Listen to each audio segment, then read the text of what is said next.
Congress party రాష్ట్ర అధ్యక్షురాలు YS Sharmila Reddy సోమవారం కాకినాడ నగరంలో రోడ్ షో నిర్వహించనున్నట్లు కాంగ్రెస్ పార్టీ కాకినాడ సిటీ అభ్యర్థి చెక్కా నూకరాజు, పార్టీ సిటీ అధ్యక్షులు దాట్ల గాంధీరాజులు తెలిపారు. ఆదివారం కాంగ్రెస్ పార్టీ కార్యాలయంలో వారు మీడియాతో మాట్లాడారు.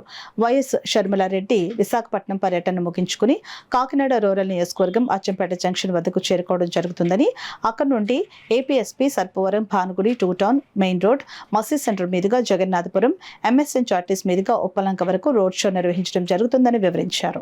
గడిచినటువంటి 5 సంవత్సరాలుగా ఈ ఆంధ్రప్రదేశ్ రాష్ట్రంలో అధికారంలో ఉన్నటువంటి వైఎస్ఆర్ కాంగ్రెస్ పార్టీ నిరంతరం ప్రజల్ని మభ్యపెట్టి మోసం చేసేటటువంటి కార్యక్రమం చేస్తూ ఉంది. అందుకు నిదర్శనమే జగన్మోహన్ రెడ్డి పదే సభలో సమావేశాల్లో మాట్లాడుతూ ఉంటారు.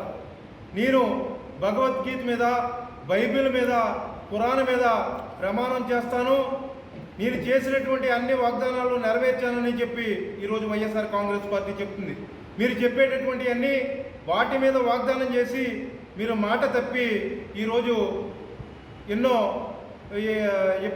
ప్రజలను ఇబ్బందులకు గురి చేస్తున్నటువంటి పరిస్థితి. ప్రతిదానికి కూడా మాట తప్పడమే, చెప్పినటువంటి ఏ పని చేసినటువంటి పరిస్థితి లేదు.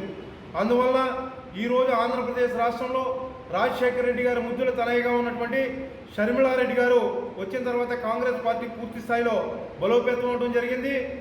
అందుకు రేపు వచ్చేటటువంటి ఈ కార్యక్రమాన్ని జయప్రదం చేయాలని చెప్పి కాంగ్రెస్ పార్టీ నాయకుల్ని, అదేవిధంగా కాంగ్రెస్ పార్టీ కార్యకర్తలని, కాకినాడకు సంబంధించినటువంటి ప్రజలు ఘనంగా షర్మిలారెడ్డి గారిని ఆహ్వానించాలని కోరుకుంటూ సెలవు తీసుకుంటారు. ముద్దుబిడ్డ వైఎస్ షర్మిలారెడ్డి గారు కాకినాడలో రోడ్డు షో జరుగుతుంది.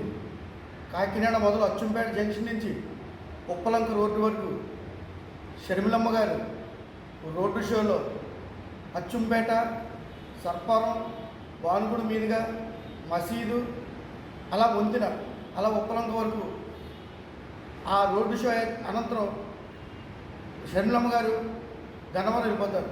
కనుక కాకినాడ ప్రజలందరికీ విజ్ఞప్తి, కాకినాడ కార్యకర్తలు కానీ, కాంగ్రెస్ అభిమానులు కానీ, మరి ప్రతి ఒక్కరూ ఈ రోడ్ షోలో పాల్గొల్సిందిగా కాంగ్రెస్ పార్టీ తరఫు నుంచి మాజీ కేంద్ర మంత్రి వర్యులు, సిడబ్ల్యూసి మెంబర్ అయిన శ్రీ మల్లిపూడి మంగాపతి పల్లవరాజు గారు, అలాగే నేను కాకినాడ సిటీ ఎమ్మెల్యే అభ్యర్థిగా పోటీ చేస్తున్నా నేను కాకినాడ ప్రజలందరికీ కోరుకుని ఈ కార్యక్రమం జయప్రదం చేస్తానని కాకినాడ ప్రజల్ని కోరుకుంటున్నాను.